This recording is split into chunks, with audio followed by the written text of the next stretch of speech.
Hello guys, we are on our way to the city center sightseeing. Around Tokyo lang kami ngayon, and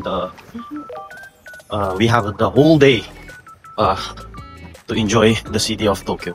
Right now, the ground temperature check is at 11 degrees Celsius. So, di na siya masyadong malamig since cherry blossom season na.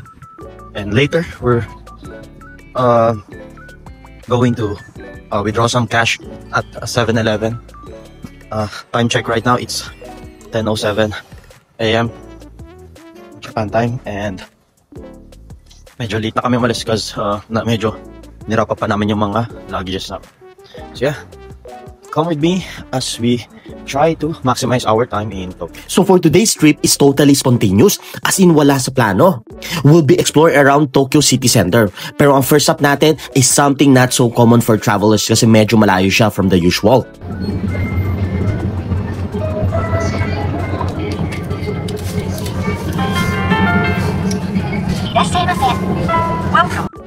Guys, super convenient mag-withdraw dito sa Japan. 7-Eleven ATM machine accepts international cards. Pero tip lang mas okay mag-withdraw ng larger amount once in a while para iwas fees. Smart traveler tip.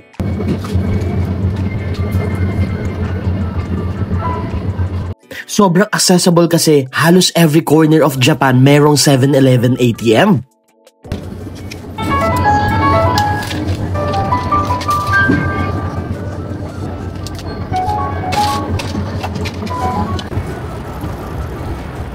Alright guys, cash secured. Now we're off to our first destination, and this one is pretty interesting. We're heading to see the Statue of Liberty here in Tokyo. Yes, you hear that right. Japan actually has its own version of the Statue of Liberty located in Odaiba, a man-made island known for its futuristic vibe and seaside views.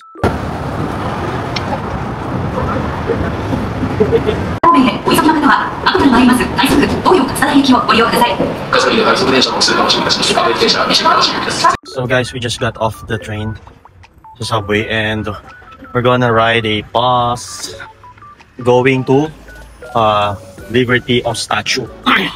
Medyo near lang siya sa Tokyo Disneyland, so and malayo sa hotel, so hirap ang lolong.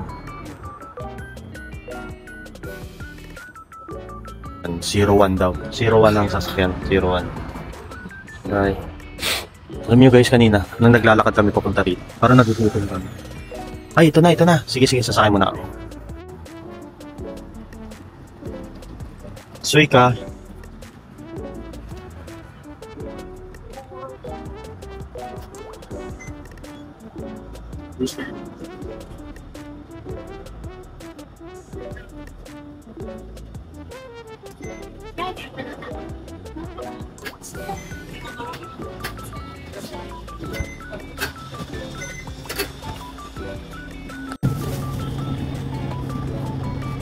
Hello guys! Dito na tayo sa Odaiba Park, and look at this one. Oh my goodness. It's cherry blossom na, so start na ngayon. So ano pala siya, late February dito sa Tokyo until second week of March. So this is cherry blossom dito sa Odaiba Park. Okay? So update lang sa mga may balak pumunta na March. Start na po ng cherry blossom dito sa Tokyo. Just arrived here at Odaiba Park, and our first destination will be yan ba yung nakikita? Yeah, Statue of Liberty. Yeah, this is for free nasa public place, no? Tapos you'll get also a view of parang San Francisco Bridge. Okay, so sa mga pupunta ng Tokyo, include this on your itinerary, though it's kind of far away from the city center, which is the Ginza, Roppongi, also Shibuya, Shinjuku, what more? Ueno. So kung ano man kung saan man district kayo sa Tokyo, it's kind of far compare doon sa mga napupuntahan nyo sa Shinsoji, Tokyo Skytree, Tokyo Tower. So yun yung that's the difference, no? Malayo to. So if you're going here and you want to get this amazing view, I suggest na unahin nyo to sa itinerary nyo. Probably, first day in the morning. No? Because, ayun nga, mag-aalat talaga kayo na sa oras. I suspect, pag afternoon kayo pumunta rito, mas maraming tao. Ngayon nga, medyo crowded na. How much more pa kaya afternoon? Kasi yung sunset. So yun lang, ito na si Statue of Liberty. Ba't ang tinuturo? Sorry, naka-sunglass kasi ako. Statue of Liberty, tapos ayun parang San Francisco Bridge. Alright, tara, kuha natin ng mga pictures and para makapunta na tayo dun pa sa 4 pa. We are projecting 4 places to visit today. Actually 5. So isa na to. So 4 na natitira. Let's go!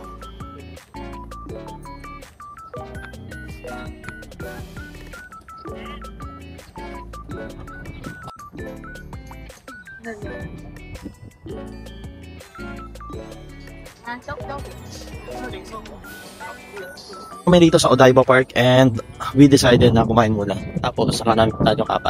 Still have time because right now it's 1 PM here in Tokyo and medyo 30 minutes stop lang naman yung mga tourist attraction na pupunta namin. So let's go! Ano na naman tayo? Food review. We're trying the katsu curry. Don't know lang if magugustuhan ko or bagay siya. I hope yung katsu wagyu siya. If not, then try pa rin natin. Tara guys. Guys, for our lunch, we will try this Ado kebab house located at kebab wrap and then kebab salad. Okay, let's go inside. Yes, please, welcome.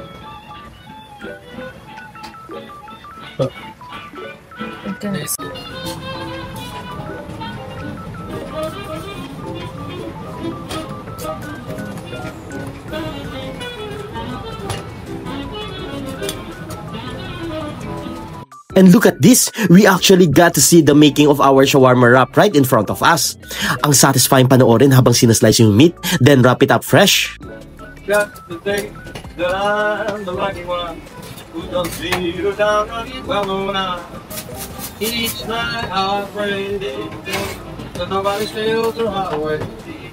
I can't wait until that lucky day. I ordered their shawarma wrap and wow, amoy palang panalo na. Juicy meat, crispy veggies, and flavorful sauce. Legit Middle Eastern vibe here in Tokyo, Japan.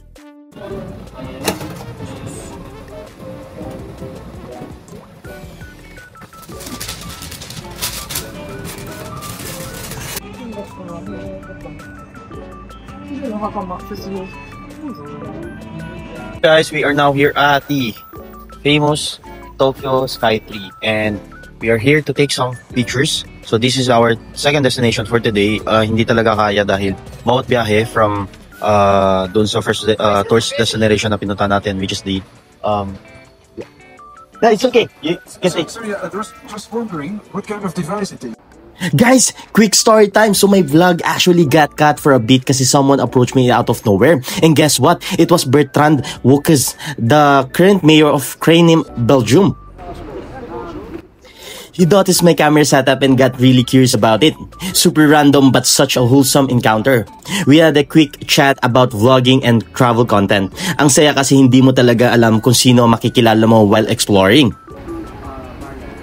Totally unexpected moment, but that's what makes spontaneous trips like this so memorable.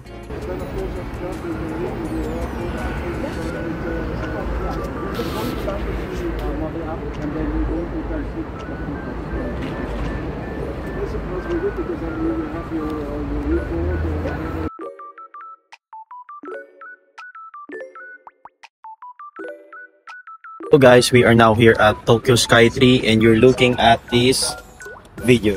So this is the Tokyo Skytree. Kakatapos na natin doon sa Liberty Statue here sa saan ba yun? Sa Odaiba, no? So here dito sa may Kawazo Sakura Park, dito tayo kukuha ng picture. So right now cherry blossom season na dito sa Japan and this is the cherry blossom tree here.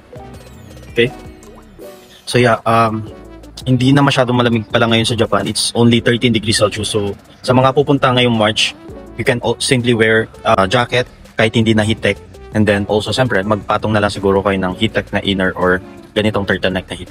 So yeah, yun lang, quick update lang. Tapos kuha na kami ng pictures and then lilipat na kami sa Akihabara or Shibuya. Alright, yun lang. Bye-bye. See ya.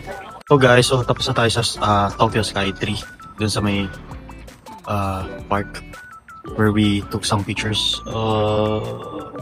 We're waiting for bus number 33 because we're heading to Shinjuku. And ibang itinerary namin for today. So mamimili lang kami na sa Don Quixote and then also let's check yung mga flagship ng New Balance, Adidas and other shoes outlet. Right now, ground temperature check, it's at 11 degrees Celsius. So palamig na naman. Kanina nasa 13 to 15. Ngayon na naman palamig na naman siya. So here's a view of the bus stop.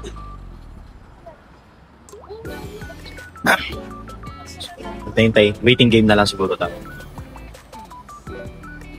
Yung kanina parang nasa screen. Ayun na, parang 2 minutes na lang. Malapit na ata siya. Here. Patay na ko. Magkong... 調査券です。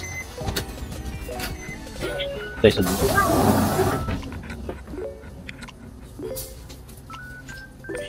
Oh guys, we are now here at the Shinjuku and as mentioned kanina, we are going to buy some shoes and check natin kung mayroong bang sale. And also, we're going to Don Quixote. Buhay na buhay ang Shinjuku. Every day. Grabe makatili si ate. Anyway, so yeah. So picture na lang. Sige. Don Quixote. Yung bibiling ko lang naman na priority ko sa Don Quixote is yung trending na bound siya. Tapos bili din tayo ng mga chocolates for my office mates, relatives, family.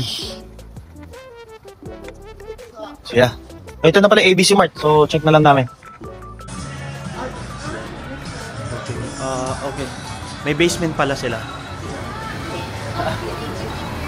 So there's a New Balance here. So we're going to check. We're going to check. Ayun, may basement pala sila dito. Amazing.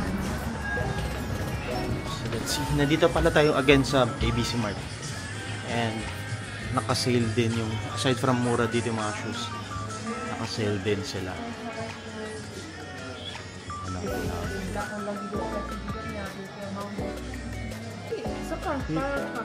Here's my shoes na I'm wearing right now.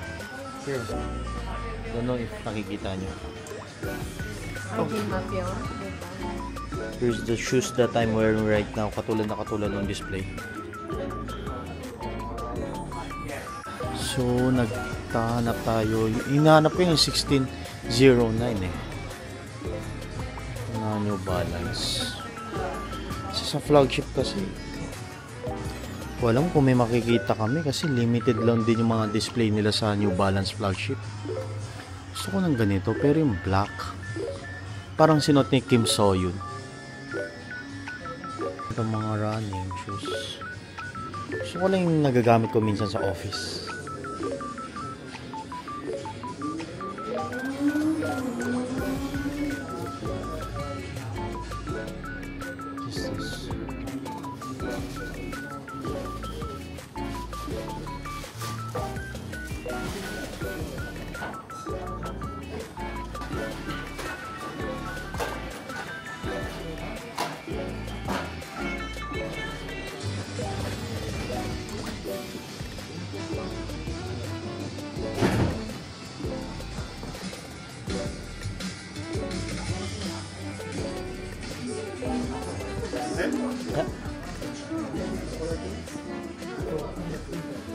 New Balance. Nasaan dito yung gusto ko?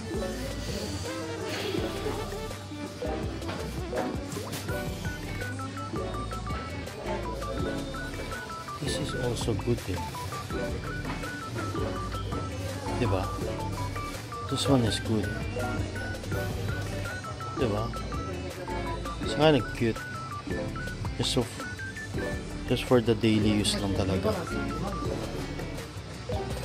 Or this one. Ayan. This one is good also. Let's check. New arrival din pala to. Kaya medyo may kamahalan din. So baka ito lang ang kunin ko or ito. Oh guys, quick update. Lumabas na kami ng ABC Mart because hindi ko talaga rin feel na bumili ng sapatos. Lalo na kapag hindi ako masyadong convinced doon sa design. Because ang hinahanap ko yung parang 1609 model ng New Balance na sinuot ni Kim So Eun sa isang K-drama series. So yun. Mga ganong design na pwede mong gamitin on a daily use.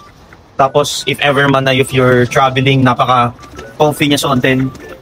So yeah, hindi ko na-feel dun sa dalawang hinawakan ko kanina. Though yung isa, medyo okay naman, medyo light naman yung shoes na yun. But it's just that I don't think na 100% committed ako to buy that shoes. So ganun lagi.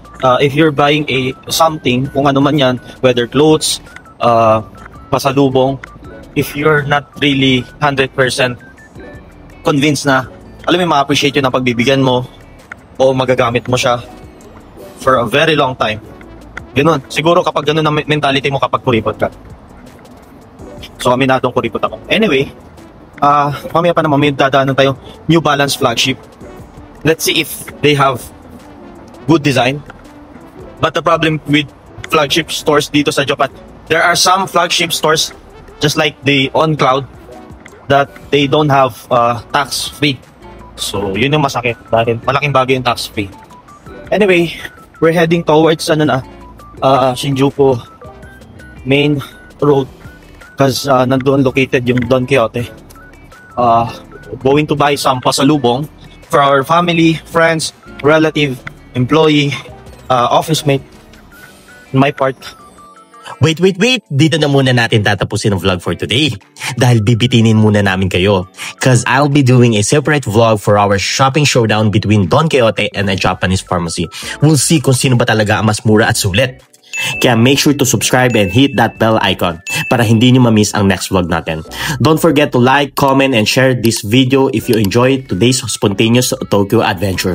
So that's all for today guys, and see you on my next travel vlog.